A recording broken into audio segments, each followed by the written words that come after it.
Have you ever wondered how can a system Verilog class drive signals that exist inside an interface?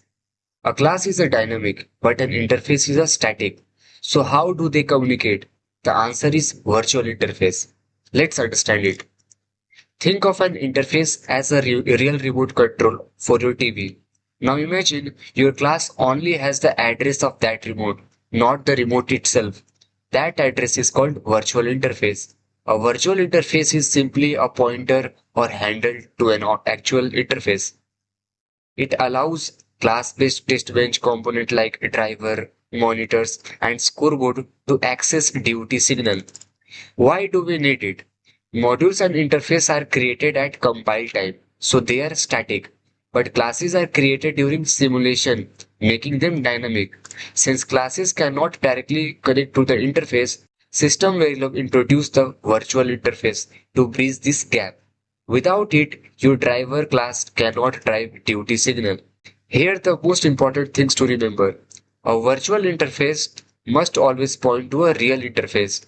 If you use it before initialization, you will get a fatal runtime error because it contains a null handle. It can be passed to function and task. It is only stored inside class and initialized through the constructor. Syntax is very simple. Virtual interface name VIF. In a driver class, we pass the interface through the constructor.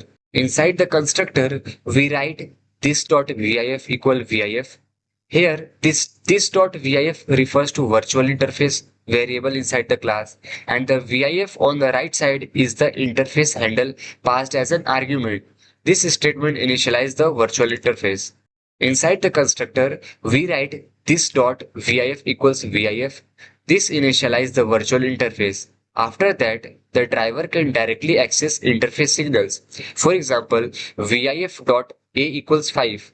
Assign 5 to signal A.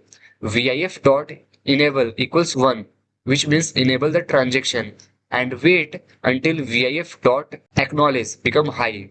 Wait for the duty to acknowledge the operation. That's how a class communicate with the duty. So remember this one line. A virtual interface is the bridge between the static world of interface and the dynamic world of classes. Follow Logic Verify for more system Verilog and UVM concept explained simply. This is Logic Verify signing off.